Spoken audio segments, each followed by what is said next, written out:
Great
to see you, sir.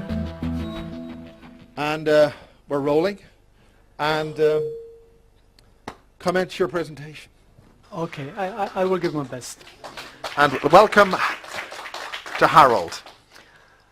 As you heard, I'm coming from Germany, and I did science half of my life, and I worked as a journalist the other half of my life, writing articles, books, for about 1.5 years in film business. So I saw a little bit of the world and many, many different topics, so I'm a little bit trained in interconnecting and understanding more complicated fields of research. This is maybe my core quality. And I started to deal with environmental monitoring when I was in Norway. Actually, I was working in Norway in the field of electrosensitivity for a company supplying measuring material like this one and shielding materials and giving courses for the people to understand what is happening if somebody becomes electrosensitive. And when I was there, I kind of was asked to look at chemical analysis of dying plants and the rainwater that caused the plant death and soil samples, because the farmers realized they're losing parts of their harvest that year. It was 2012, but they didn't know why. So they went to the labs, and then they had the lab results and they couldn't read it. They saw values, but they didn't even know what should have been on these papers. So they addressed me as a little bit crazy scientist from Germany and asked for help. And since then, I'm working on this chemtrail topic. And I think we looked through it now. It took quite a while to understand the different, let's say, the different agendas behind it, because it is not a single agenda. It's not a single group that has interests and is doing something to get what they want.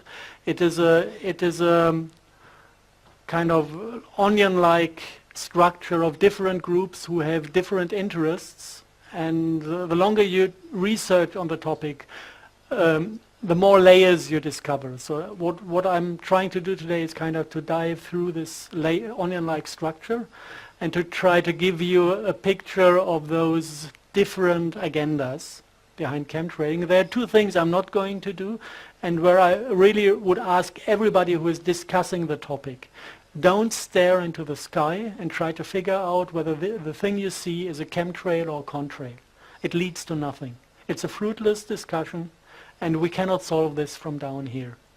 You cannot grab the stuff up there, you cannot make a chemical analysis. Just staring at it is hopeless. And the other thing that took me about 1 year, one lost year, is to deal with chemical analysis. This has one reason. If you make chemical analysis, you take a substance and dilute it in acids, and then whatever is dissolved by the acid can be analyzed. And what you get is metal values.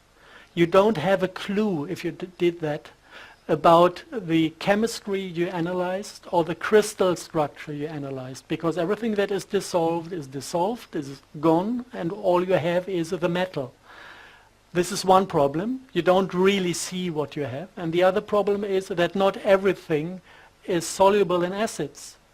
And actually the entire core technologies that we could discover later, if you check them in the lab, they are all completely resistant to acids.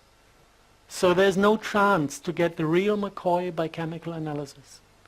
So those are two things I'm going to completely skip, also out of time reasons. I want to enter the entire picture from a different angle for today. And this is if we have somebody who is doing things in secret. It's not published in the newspapers, he will not talk about it in public. Then you have the other side of the game, that somebody is trying to figure out what is happening.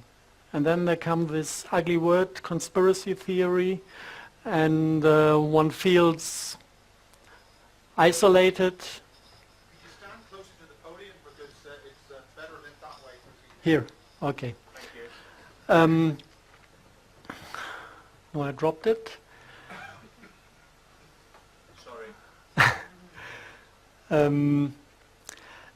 If you're confronted with this thing that you might be a conspiracy theorist, then this is something emotional. Nobody wants to stand outside society. Nobody wants to be the weird guy. So this is basically an ugly argument that is used to make people shut up. So this can be fought with a few very, very not rational, just clever moves. We want to talk about chemtrails. So the first question that comes up to my mind is, where does this word come from? And this is a question that is beyond theory, because you can find out where the word comes from. And it comes from soldiers of the US Army, mostly US Air Force, who brought this word into the English language because they were sitting at the US Air Force Academy, attending classes of the chemical faculty, and one of the classes is the chemtrail class. This is kind of, when you study at this university, the class where you learn how to make chemtrails. Yeah. This doesn't touch the question, do chemtrails exist up in the sky or not? The only thing we can answer by looking at this chemtrail class is we can see this is a military technology. We don't know if it is applied or not, but we can study the technology because it's taught at the university. And this manuscript is a little bit hard to read. It's like 260 pages, roundabout that. And basically it's examination questionnaires. So there's not a single answer in it, but there are thousands of questions. And when you take this manuscript and answer all the questions from these examinations, then you gather the knowledge. And from this knowledge, like with a jigsaw puzzle, you can back engineer what chemtrailing is. And basically the topics they are dealing with is aluminum coating of plastic surfaces is a big issue. And the synthesis of nylon fibers especially. This is one part of this chemtrail class. And if you want to know what this is good for, there's one military application called spoofer sprays. These are aluminum coated nylon fibers, and they use it to hide planes from radar detection. This is not a big secret. It is officially admitted by state authorities that at certain NATO maneuvers in the sky, they use these spoofer sprays to train to hide airplanes. So this is one part that is described in this manuscript. The other half is a little bit more difficult to read and to analyze. It very, very much looks like that they are talking about spray pyrolysis, which is the production of crystalline nanoparticles in a combustion process. This is something that is done in industry when you want to produce certain types of nanoparticles. It is a very cheap and very efficient way to produce nanoparticles, and there are two ways in industry and in this manuscript. One possibility is you take like metal salts that you can solute in water, and then you take this water and run it through a ultrasound nozzle that is kind of turning it into millions of very, very small droplets. And these droplets are brought into a flame. And then the water evaporates, and the salt content of the little droplet forms a small dust particle, and if the flame is hot enough, it will eventually melt and recrystallize. And depending on the temperature and on the droplet sizes, you can create crystalline particles, you can create amorphous particles. This is one possibility that is within the range of spray pyrolysis. The other possibility is not to use water, but to directly use combustible liquids like methane or whatever. I think methane is within the US military the first choice. And then you don't even need a secondary ultrasound nozzle. You can use the ultrasound nozzles that create the vapor that is burned within a jet engine. So this is basically the chemical and technical knowledge that is taught in the chemtrail class. So we get a first idea what this technology is about. We still don't know if it is used regularly, if it is used sometimes, if this is something that is meant for wartime and in peacetime nobody even touches these technologies. We just learned something about the technology. Now,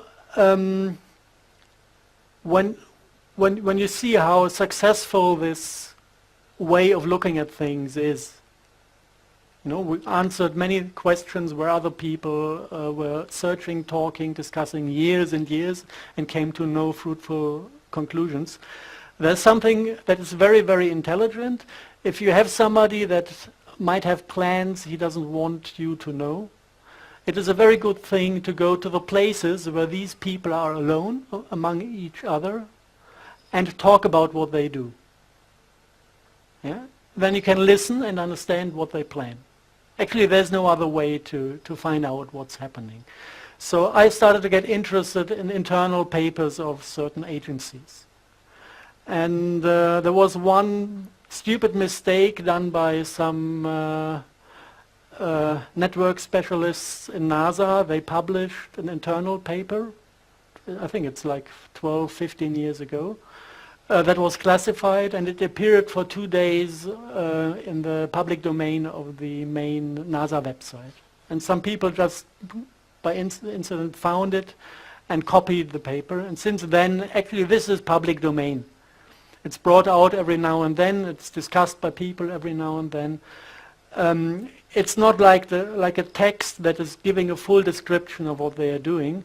Basically it's just a PowerPoint that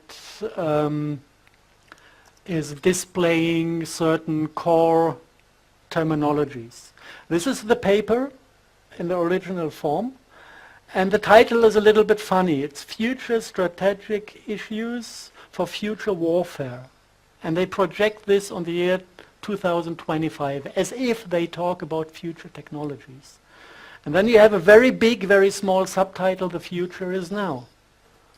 Now I'm a bit confused. Is it now or is it in 15, 20 years that this is going to be brought out? If you go into the entire thing, you find a number of irritating statements. This is kind of the second page, the little one on top. Bots, Borgs and humans, welcome to the future.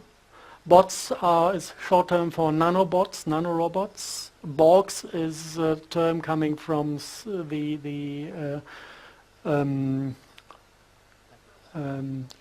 Wars? No, not Star Wars. Star Trek filming. It's the species that is assimilating other species by turning them into half computer, half being. And humans, I guess they mean themselves, the one who are not affected by those games and rule the entire thing afterwards. And they just name a number of technologies that are going to be used in future wars. And they explicitly say the war of the future is not in between countries. They expect to have a world government.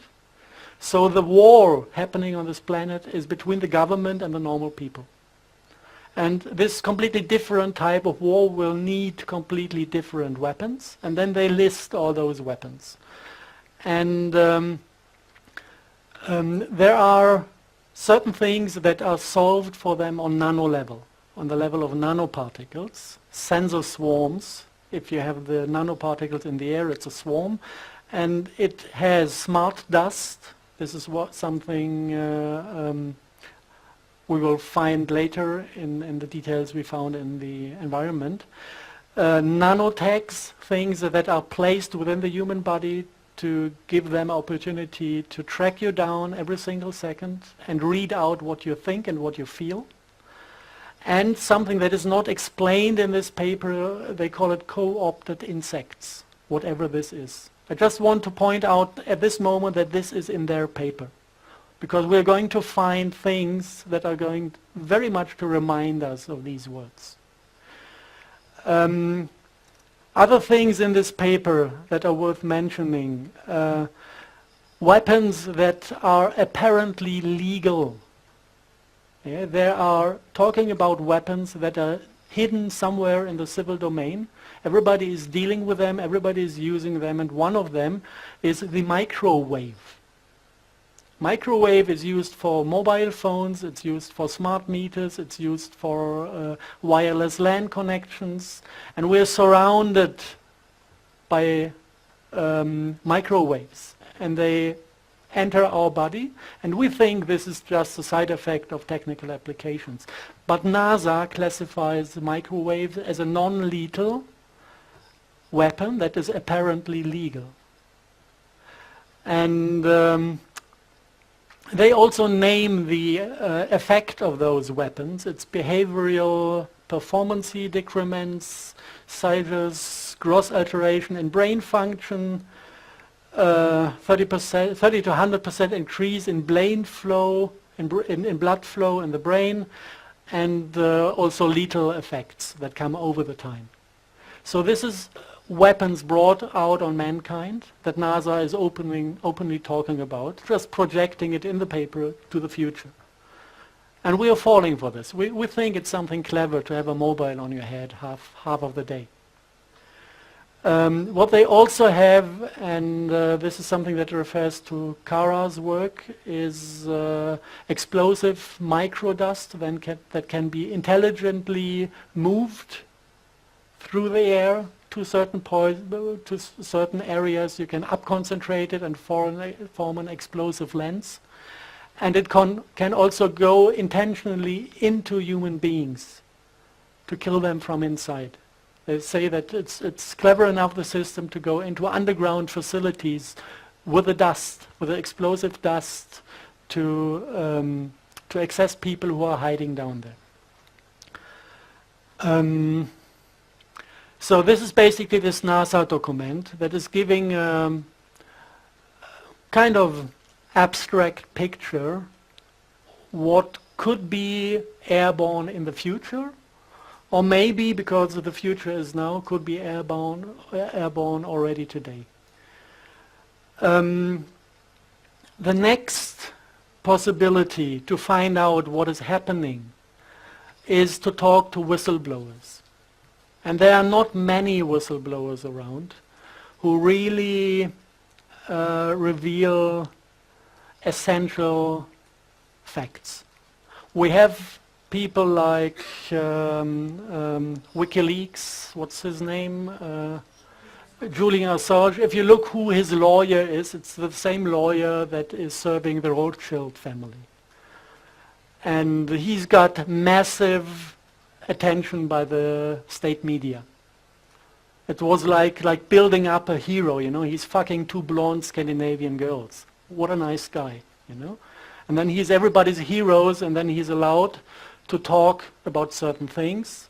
And if you exactly look at the things he put into public, somehow it was serving the interests of the people in power. Now we have the other guy from the United States, the NASA guy, Snowden. What does he do? He's telling us that the intelligence community is listening to phone calls. This is something I know from the 1920s, that this is what the people do. And here and there he's dropping some things, but it's not actually the thing that is published on mainstream media. But mainstream media is carrying him, and Putin is offering him asylum. But I think, okay, I'm revealing other things, and nobody ever offered me asylum, and not a single newspaper is printing my truth. So there must be something wrong about these people. But sometimes you get whistleblowers who don't get public attention.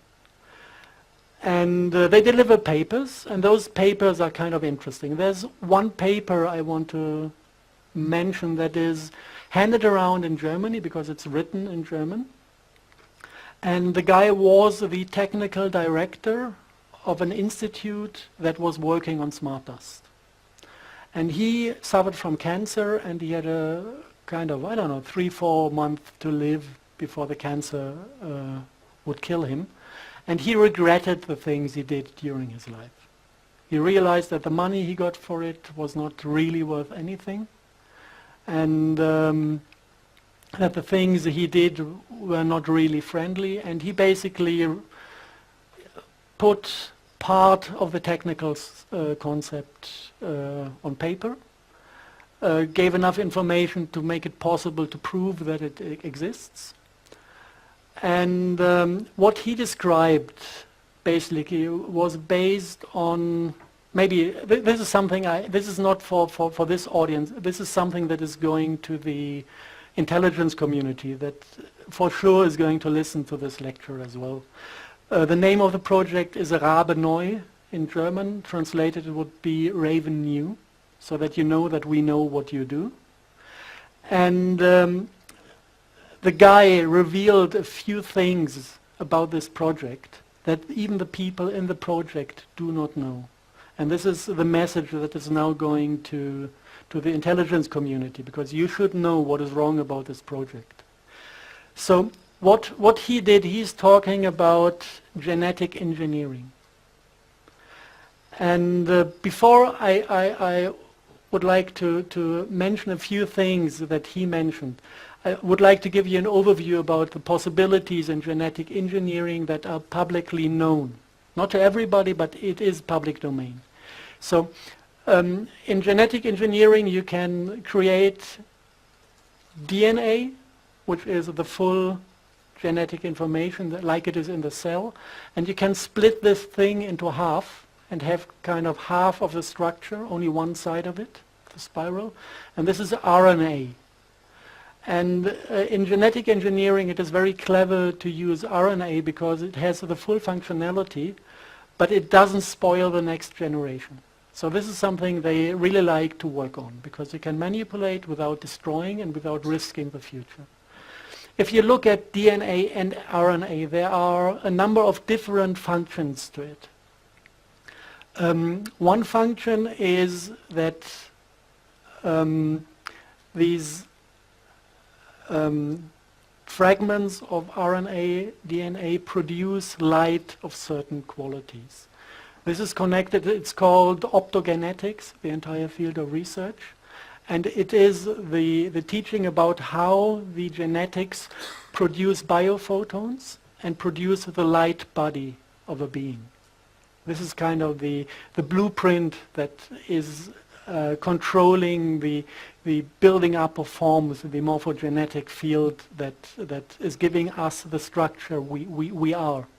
So this is all done by this DNA.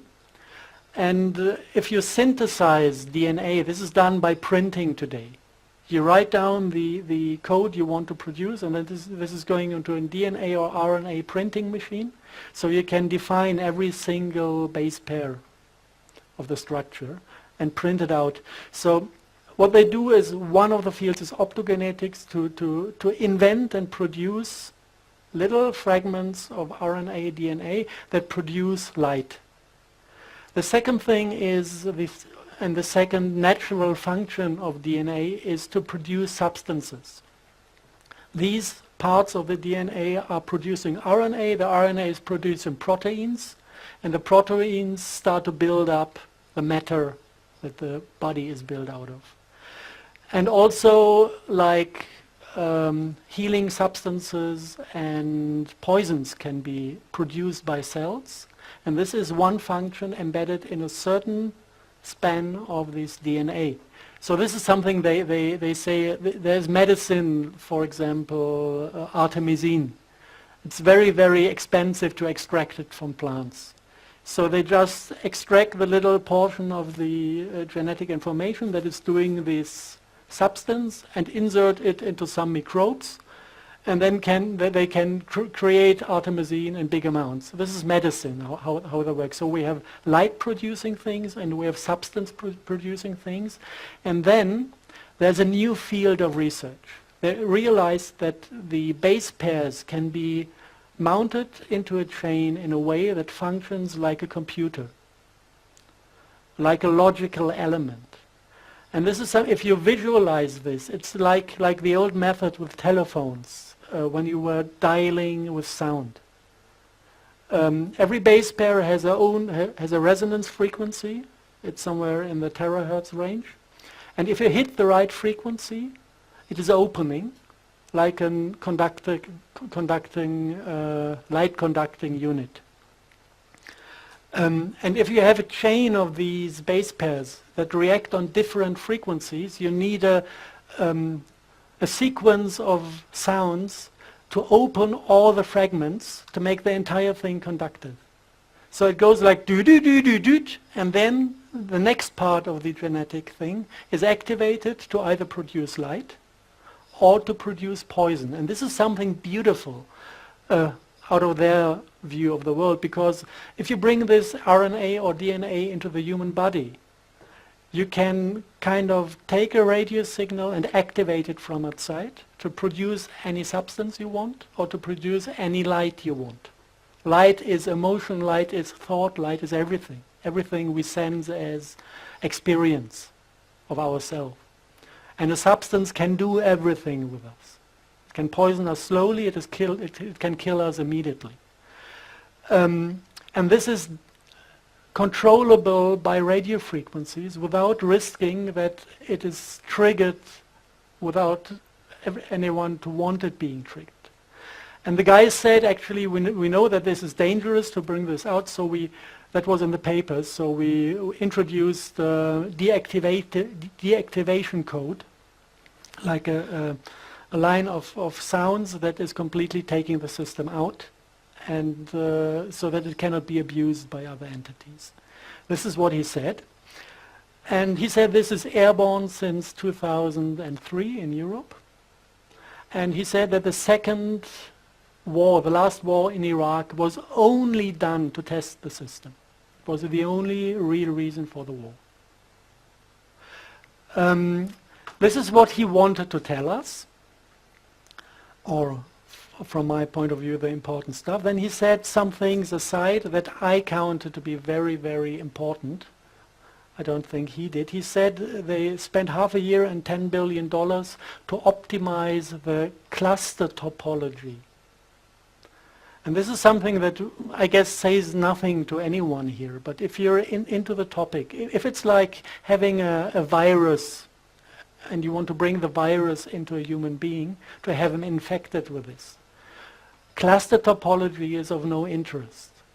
You need to think about cluster topologies if you want to have this RNA or DNA clusters carry intelligence, carry soul, carry an artificial life form. Then it makes sense. And if you picture this, we are infected with this RNA, and the RNA is forming a cluster of 1 millimeter distances around us. And a cluster like this is able to carry a computer program or an artificial non-physical structure or being. This structure can hoover through the field, but it also can hoover into us. And this structure knows how to access the light production, and it knows how to access the production of poisons. And it also carries intelligence in itself and has the ability to make decisions. This is something that is just implied by the fact that he said we needed to optimize cluster topology. It's a little bit far out, it's a little bit speculation within this, but it gives me a kind of triggering moment when I listen to the word smart dust. Yeah? I get the feeling that this somehow is related to this capability of these optimized cluster topology to carry intelligence and to make its own decisions, if you want so. So this basically is just by looking at the spots where these people are among themselves and listening to some people who spoke out before they died. And the thing now I want to mention, this is the address to the intelligence community. I'm a hardcore scientist, but I really appreciate the possibilities that lie in the spiritual world. And I had so many open questions to this whistleblower that I decided to attend a lady that can talk to people who are dead. And I didn't inform her at all about the topic or about the questions I had. I just asked her, can you see if the soul is willing to appear in a session? And he immediately was there, and he immediately started to talk to her. She didn't even know about the topic. She didn't know my questions. I just told her I would like to have that guy in front of me. And he immediately started to talk through her, and he said, this is alien technology. It is not human technology. And we have been fooled. There is no deactivation code. It doesn't exist. It's just a big scam that they kind of offered to us to let us think that we could control the system. But this is alien technology, and it is not controllable anymore through us. And this is the thing I would like the intelligence community to know. That they're sitting on a big scam and they are not controlling the system. They believe they do, but they are not. Okay.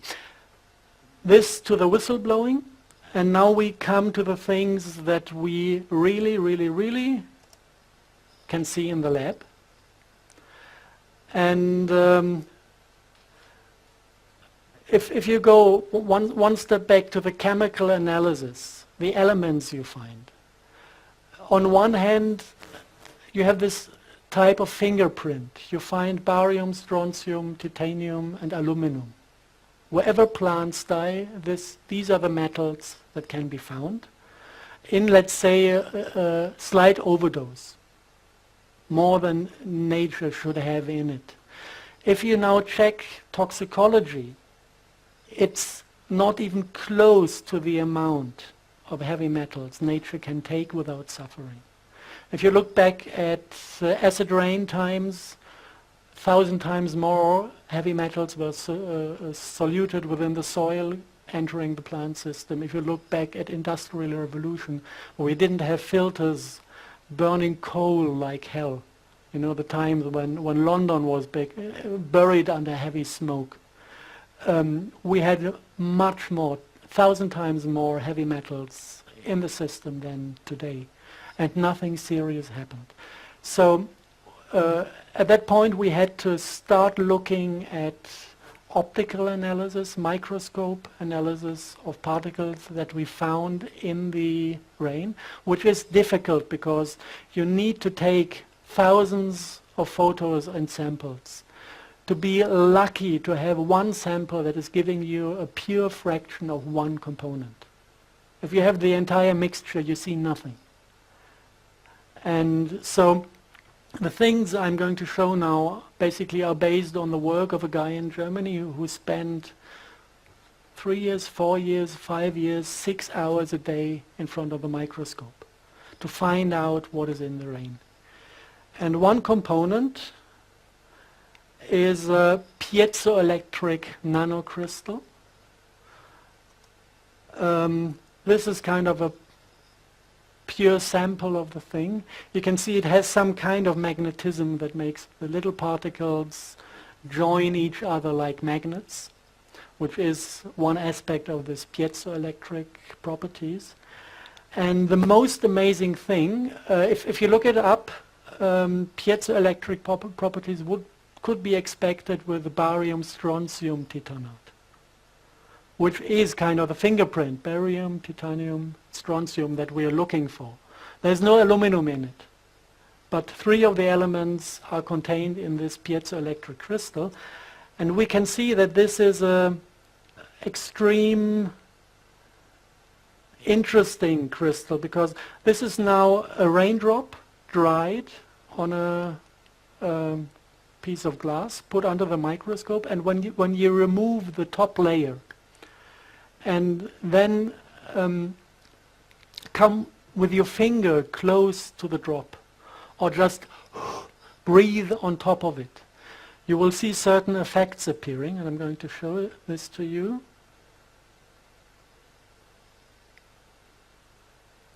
This is just a slight change in air temperature and infrared radiation from a human body.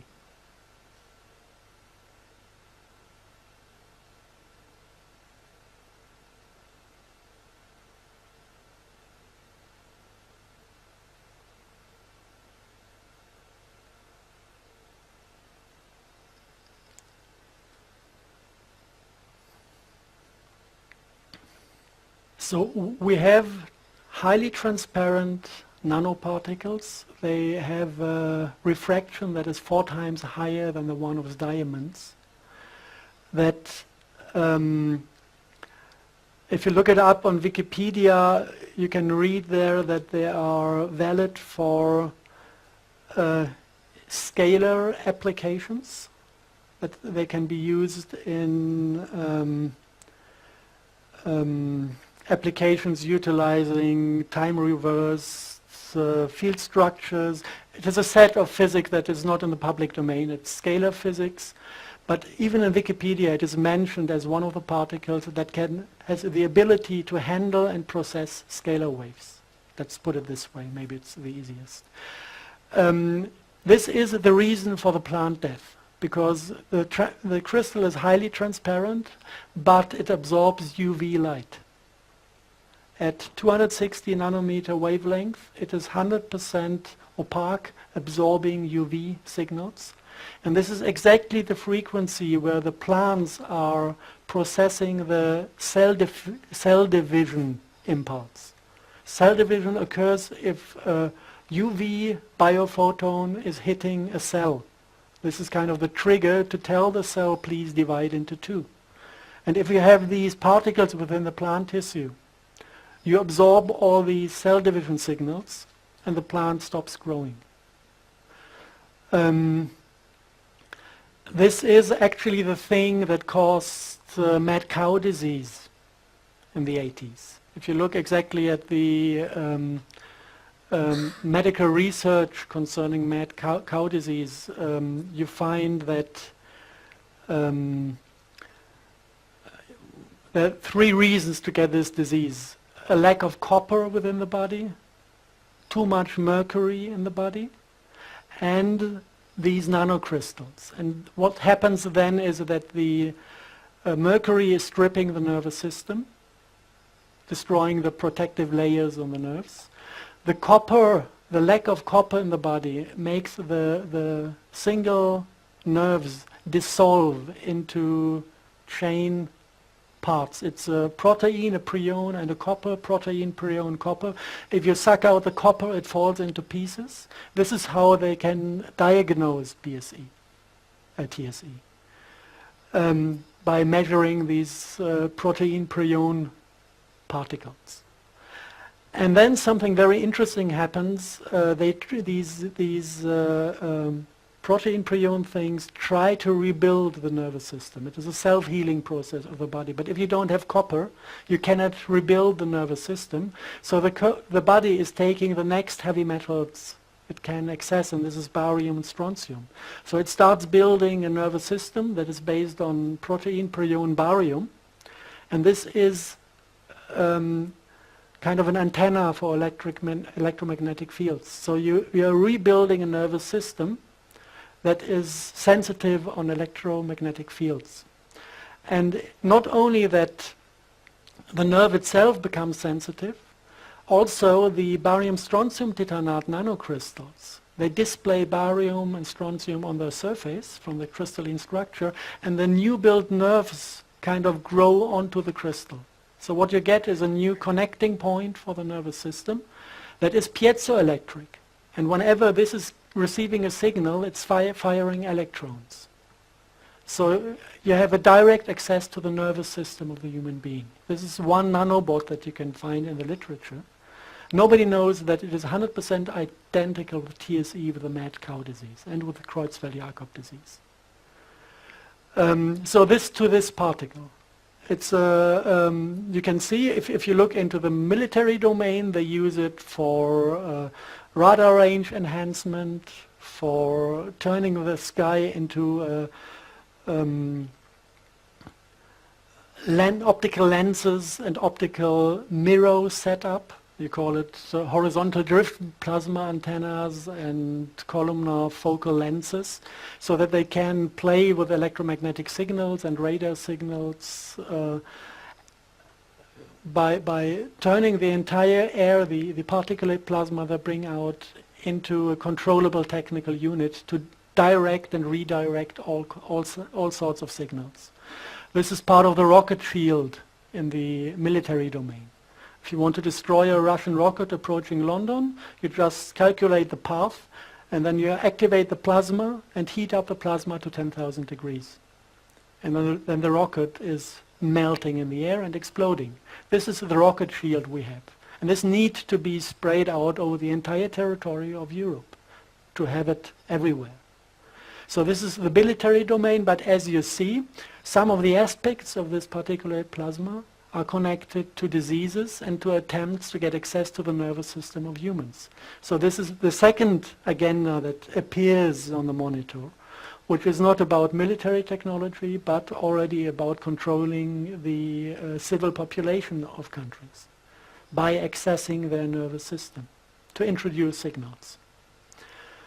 The second one, aluminum and manganese oxide. By the way, barium-strontium titanate is produced in industrial spray pyrolysis at 750 to 600 degree flame temperature, which is identical with the flame temperature within normal jet engines.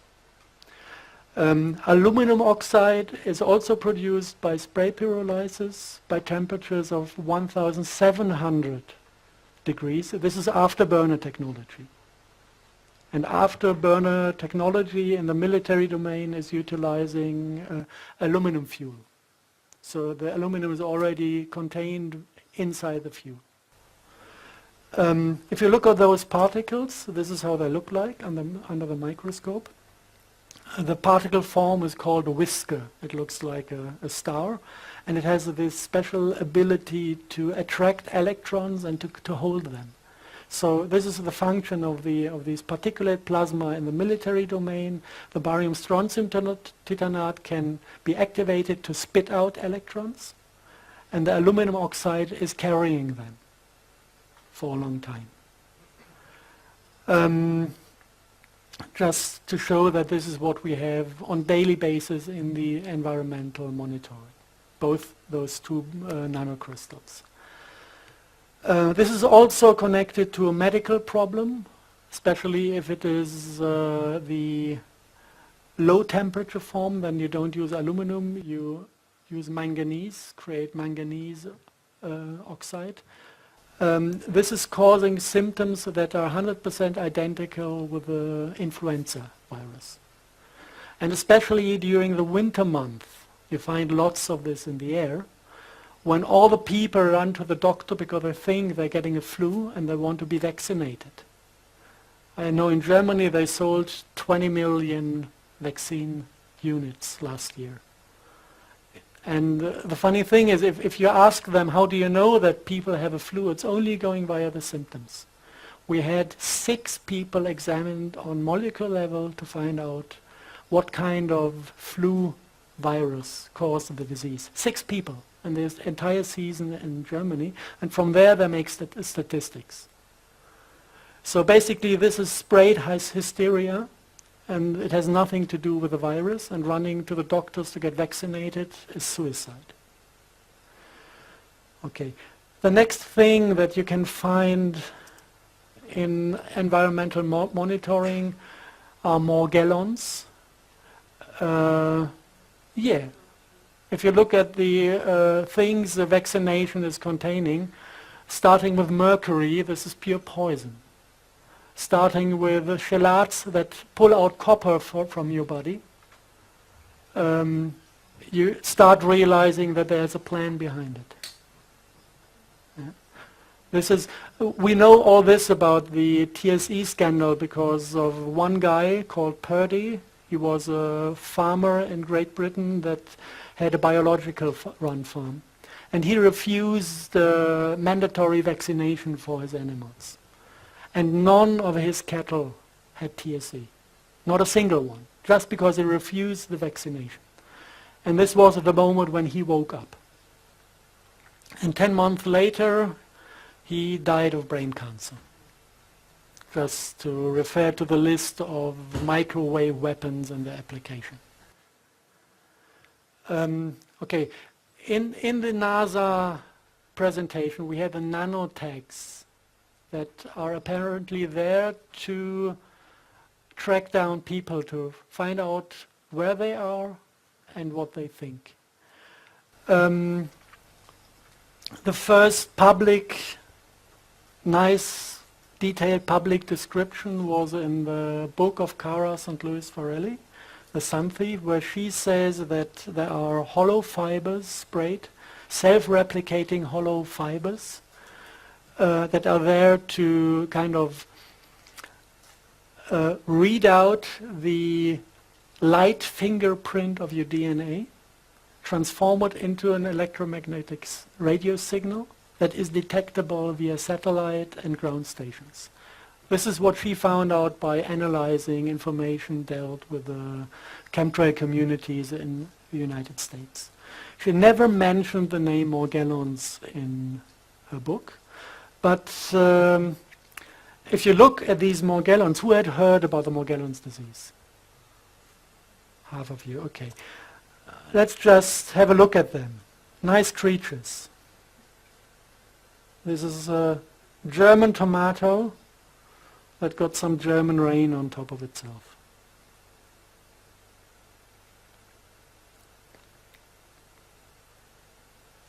Is that real time? This is real time, yes. Now watch the Morgellon, what he does. He loves us. He's getting excited and he's trying to get close. I don't know exactly what they react on, maybe on infrared radiation.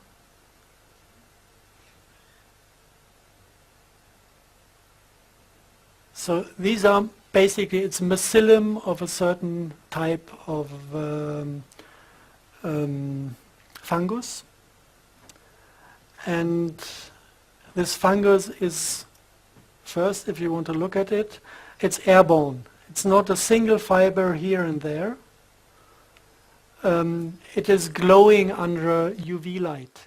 So if you take a UV lamp at night, you can see those fibers airborne.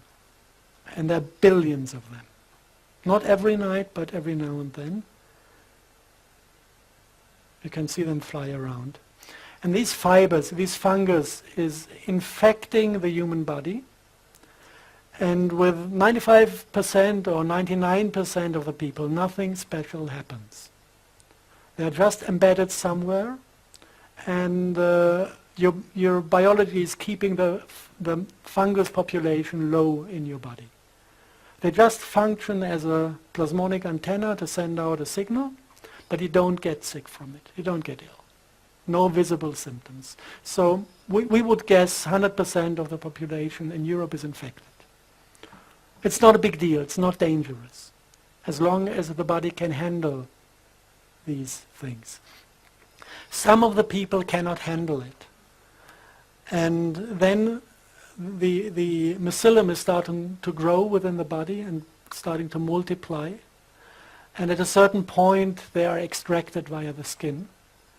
And you can see that they have this ability to collect colors. You have blue morgellons and you have red morgellons.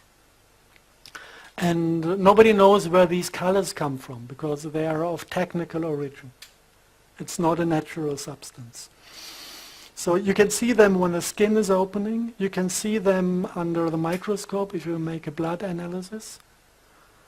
You can see that the blood is infected. And you can let them grow artificially in a petri dish. And if you look at them, you see they're a little bit more complex than a simple fungus. They have kind of organs inside. They have little red stem cells of an unknown species that are self-replicating as well. And apparently they produce other structure. This looks like a sporing body. It's like the unit where the mycelium at a certain point is forming a mushroom, a fruiting body. And then from the fruiting body you would expect the spores for the next generation, if this is a mushroom, if this is a fungus. So this seems to be the containment for the spores, because if you put this into the petri dish, you can see the next generation growing. And other things you find, now it's getting fringe, it's really getting fringe, is fragments of insect skin being extracted from a Morgellon victim. So something makes these, something from this disease is making insect parts or insects grow within the human body. Did I say co-opted insects when we had this NASA paper? We're getting there. To understand what this is all about, at first sight this is a disease that should be cured. We worked on finding a remedy to cure Morgellons disease. It's easy. You don't even need to fight the Morgellons. You just need to re-establish a healthy environment within the human body. Take out the acids, take out the heavy metals, cure the function of the liver that is irritated by mercury and that is irritated by a disturbed candida environment. This is due to antibiotics. So this goes in the medical domain, this goes back to vaccinations, to antibiotics, which is completely disturbing our system. And at the end of the line, the Morgellon is kind of trying to save us from all the poisons that are within us. Save us from the acids, save us from the heavy metals by containing them. This is why the body allows them to grow. So this is actually not a disease that is infecting us with bad intentions. Everybody's infected, but the one who has too much heavy metals in the system will show symptoms because he will allow these fungus to replicate and suck in all these heavy metals. Now, if you want to understand the agenda behind, there was a brave lady at Harvard University that made the chemical analysis of these fibers in the nanolab, and she threw out just a number of chemical formulas. I'm not going to name them, and she also analyzed the single color particles that she found in the air, also the color airborne, that then at a certain point is entering the mycelium after it replicated within the human body. Yeah, so this is coming to the concept of self-assembling nanobots. Self-assembly means you spray the fiber, it is replicating, you spray the color, and within the human body the color and the fiber is mounting to a working unit. This is what you call self-assembling nanobot. If you just take the chemical formulas of these colors and put them into Google, something really, really funny happened. I found that in Berlin there's a American company that has a kind of daughter in Berlin, and they are holding all the patents, world patents for these colors. And if you look at their website, they're very proud of themselves, serving the medical community with these quantum dot liquids, with these quantum dot colors, and with other lab equipment for mainly transhumanistic research.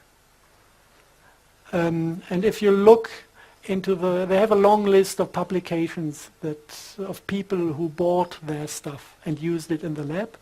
And whenever a publication was coming out of these labs, they just listed the publication on their home website to make just to advertise their own products, basically.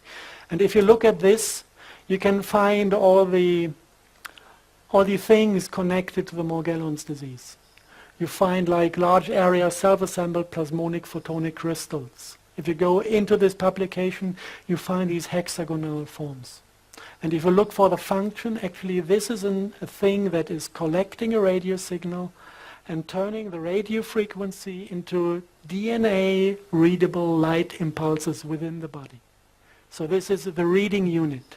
If you look down there, you have photonic crystal fibers. If you look what they do, it's normally they talk about carbon nanotubes filled with these colors, with these quantum dot chemistry.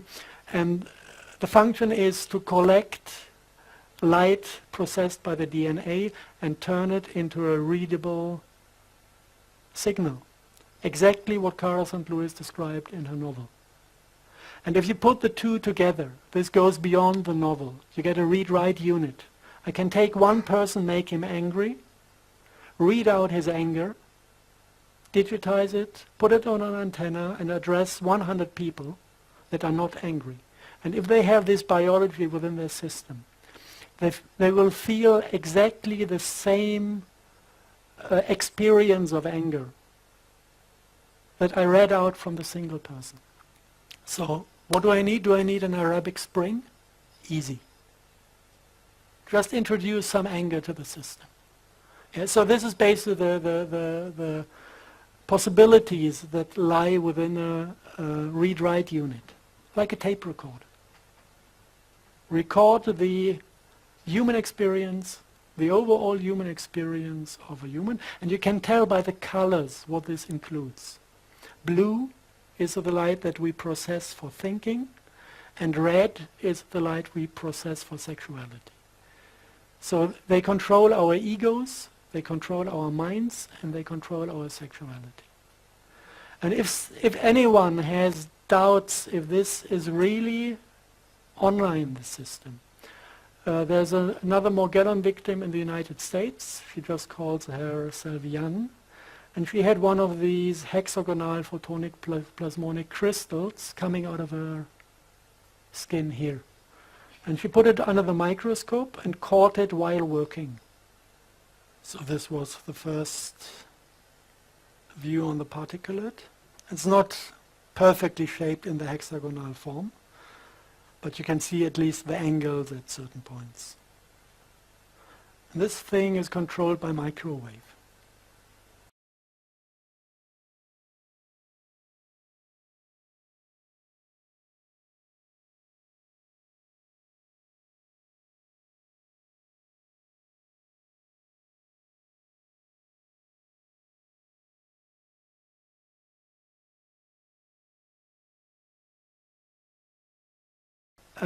Now there are a few more aspects of this Morgellon disease that are a little bit strange. Morgellon victims have this sensation of insects crawling through their body. It's sometimes the disease is called delusional parasitosis. And the doctors say this is pure madness, and normally what they give is psychopharmaca. I guess to get the people quiet. But this is an experience all of them share. And one thing that is irritating me, you have these little red stem cells. And if you look at the family of the Morgellon fungus, He's a close relative to certain myco-insecticides. And they have also this property. They are trained to kill insects. It's for agro-business. So what they do, they attack, let's say, a fly. They eat the fly from inside, and then they assimilate the DNA of the fly and form the fruiting body in form of the fly, and make the eyes of the fly, or the artificial fly, of the pseudomorphic fly, glow with exactly this type of artificial light created by a fungus. And this is attracting other flies to get infected with this fungus. So this is something this family loves to do. Now, I would expect this family, if it attacks humans, to extract human DNA and to form fruiting bodies in the form of a human embryo, because this is within the biology of this fungus family. But it is bringing in red stem cells. And the morphogenesis of the fruiting body is pretty close to a human embryo. But there are certain differences and there are certain properties of this form that are not human. And especially one thing is these embryo-shaped things. They don't have legs, but they end like this at the end, more like a, let's say like an insect, and they have only one eye in the middle of the head. And this eye is insect type, and this eye is glowing, and on top of the eye, on these insect-shaped things, you have these hexagonal structures that carry the spores. And so the question is, what type of species is carried by the morphogenesis of these pseudomorphic mushrooms? Because it is not human. And the question is there a connection between the species and the thing that the Morgellon victims experience within themselves as crawling insects? And we were really lucky. We had the opportunity to work with one Morgellon victim that had remote viewing capacities and had the ability to visualize those creatures within his body. And luckily he was quite talented in painting. So I asked him to give me a few sketches. So he started to paint and he got better and better. And the last picture I got from him looked like this. So we have the spider form, but we have a quite highly developed face and a quite highly developed character. And he drew the eye in the middle, the one that is showing up in the morphogenesis of the mushroom, the pseudomorphic. If you look at these mushrooms, they are extracted from the lower intestines in a 28-day cycle. You have male and female forms, and you can find sexual organs that are male and female, and these sexual organs are spider-like.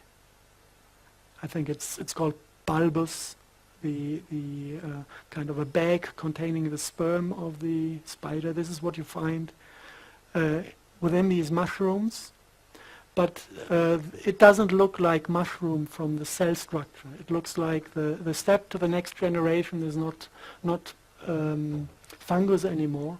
It's going in steps to a real spider generation. The second thing these spiders do when the fruiting bodies are extracted through the lower intestines, some of the patients have the feeling of having energy extracted from the forehead, pulsed streams of energy flowing into the lower intestines, and it feels like whatever is born down there is stealing light, is stealing energy from the human system to accumulate as much as possible of it. And this all mounts up from my background. I've been dealing with physics a lot, and I'm familiar with higher dimensional physics. I'm familiar with the theory of Matty-Pitcairn and multi-layered space-time sheets. And for me, it's quite easy to think in higher dimensional rooms. Thank